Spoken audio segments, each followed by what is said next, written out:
Blissful birth या आनंदपूर्ण जन्म।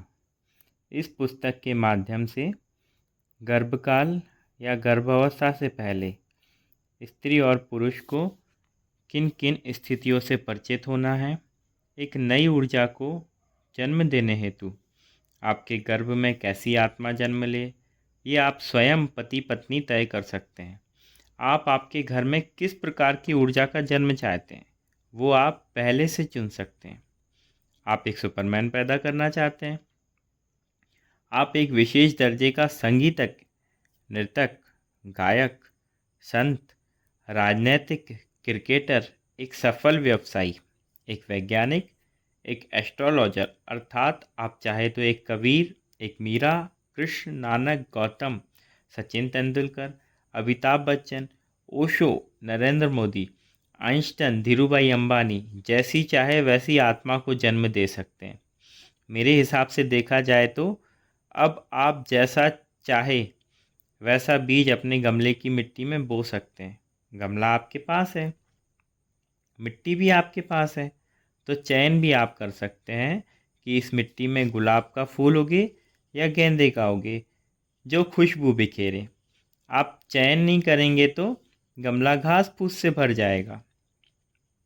पहले के समय में हमारे ऋषि मुनियों ने बच्चों के जन्म पर विशेष गहरे प्रयोग किए और उनके वो प्रयोग सफल भी हुए। हमारा प्रथम संस्कार है गर्भ संस्कार, जिसको आज का आधुनिक मानव लगभग भूल चुका है। आज बच्चे पैदा किए नहीं जाते, पैदा हो जाते हैं दुर्घटनावश, जैसे हम और आप हुए, खरपतवार के जैसे। स्त्री पुरुष अपनी काम वासना का आनंद लेते हैं और प्रकृति उनका उपयोग कर नई ऊर्जा के जन्म हेतु कार्यरत हो जाती है। बच्चे पैदा करने चाहिए, होने नहीं चाहिए। इसके लिए आपको ध्यानपूर्ण, प्रसन्नचित्त होकर इस कार्य के लिए पहले से तैयारी करनी चाहिए। जैसे एक किसान उसके खेत की मिट्टी में कौन सी फसल बोना चाहता है, तो उस प्रकार वो बीज का चयन करता है, ऋतु का चयन करता है, मिट्टी उपजाऊ है कि नहीं, इन सब बातों को ध्यान में रखकर बीज बोता है। और जब तक फसल तैयार नहीं हो जाती तब तक किस समय कौन सी खाद डालनी है, कितना पानी समय समय पर देना है, इन सब बातों का विशेष ध्यान देता है और अच्छी फसल के लिए निरंतर अथक प्रयास करता है।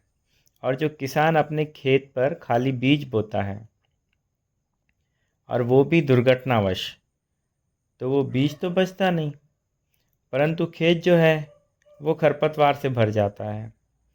परंतु एक किसान ने चयन किया, चुनाव किया अच्छी फसल के लिए ऋतु का, खाद का, तो वो तो अच्छी होनी ही है। और दूसरी तरफ जिस किसान ने बीज बोया पर ध्यान नहीं दिया, तो अच्छी फसल खत्म और खरपतवार बढ़ेगी। पर किसान देखता है खरपतवार तो है, पर ये खरपतवार भी औषधि का काम कर सकती है, तो किसान खरपतवार को भी समय से पानी व खाद देता है और समय समय पर ध्यान देता है, तो वो खरपतवार भी अच्छी नस्ल की औषधि हो सकती है। इस किसान की भूमिका में पिता है, खेत की भूमिका में माँ, और खेत की मिट्टी माँ का गर्भ, अर्थात एक नई ऊर्जा के जन्म देने की प्रक्रिया में स्त्री और पुरुष दोनों ही महत्वपूर्ण भूमिका अदा करते हैं। स्त्री खेत और खेत की मिट्टी है, पुरुष किसान, तो पुरुष को ज़्यादा महत्वपूर्ण बातें ध्यान रखनी होंगी।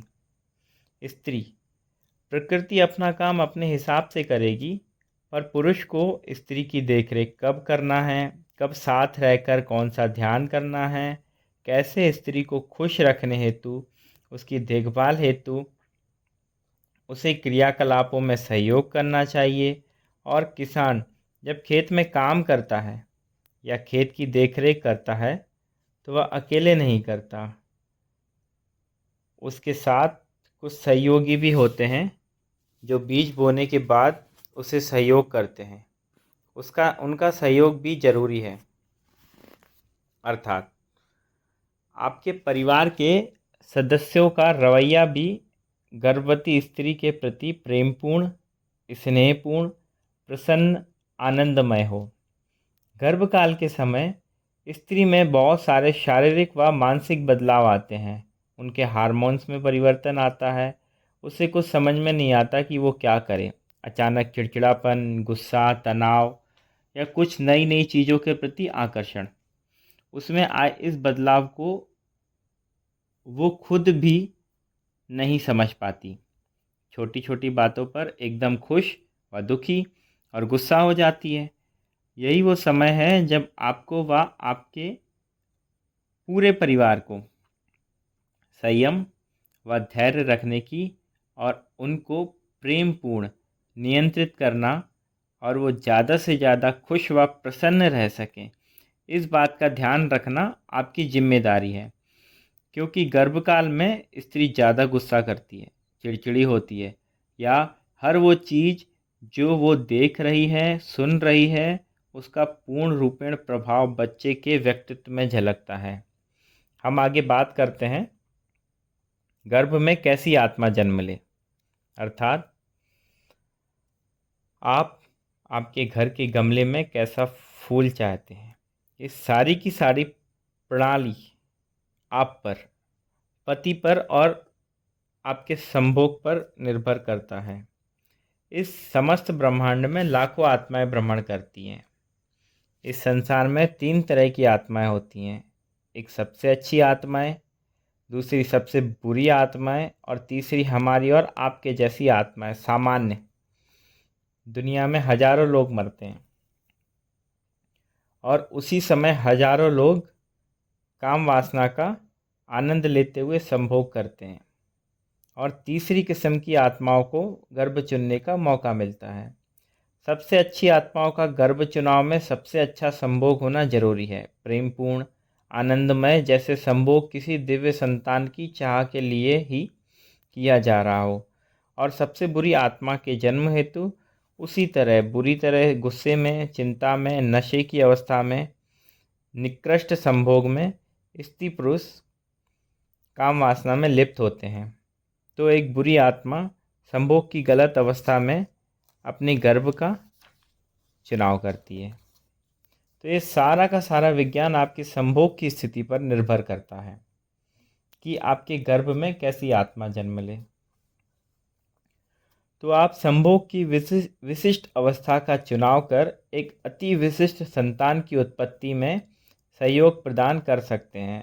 आप एक ऐसी संतान चुन सकते हैं जो ऊर्जा से भरी हुई, गुणवान, धनवान, अन्य किसी भी मानसिक या शारीरिक रुग्णताओं से मुक्त हो।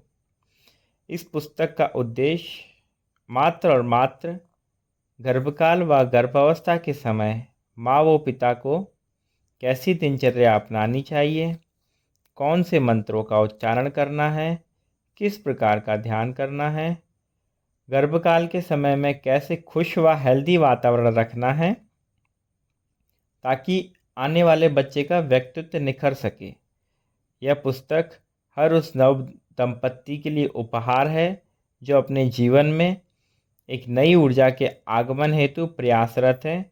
गर्भ संस्कार क्या है, गर्भ संवाद का बच्चे पर प्रभाव, किस प्रकार का साहित्य, संगीत माँ को देखना सुनना चाहिए पर प्रकाश डाला गया है। मेरा स्वयं का प्रयास है कि इस पुस्तक को ज़्यादा से ज़्यादा लोग पढ़कर इस विचारधारा को समझकर इसका लाभ ले सकें। इस पुस्तक में मेरे विचार मात्र और मात्र 20% है, बाकी 80% भारत और भारत के बाहर के ऋषि मुनि, वैज्ञानिक, डॉक्टर्स की विचारधाराओं का समावेश है, जिसमें विशेष भूमिका ओशो की रही है।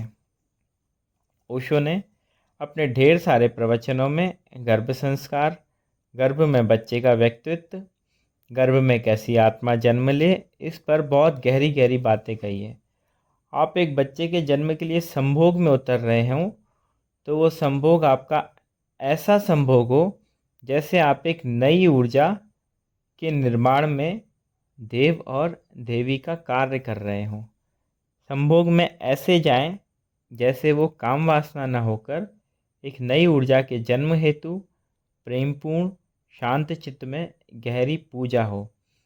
जब आप संभोग में उतर रहे हों तो ऐसे उतरें जैसे कि आप पूजा कर रहे हैं। ओशो की विशेष रचनाओं के कुछ अंश जो गर्भ संस्कार से संबंधित हैं प्रकाशित हैं। इस पुस्तक का उद्देश्य नव दंपतियों को गर्भ संस्कार एवं गर्भकाल में किन किन बातों का ध्यान रखना चाहिए के बारे में अवगत कराना है और गर्भ संस्कार व ध्यान के प्रति जागरूक करना है। गर्भावस्था के दौरान कौन सी योग और ध्यान क्रियाएं आपके लिए महत्वपूर्ण हैं व नॉर्मल डिलीवरी के साधन व क्या उपाय किए जा सकते हैं ताकि जो बच्चे जन्म लें वो नई ऊर्जा के साथ जन्म लें और अपना व अपने समाज का भविष्य उज्जवल करें।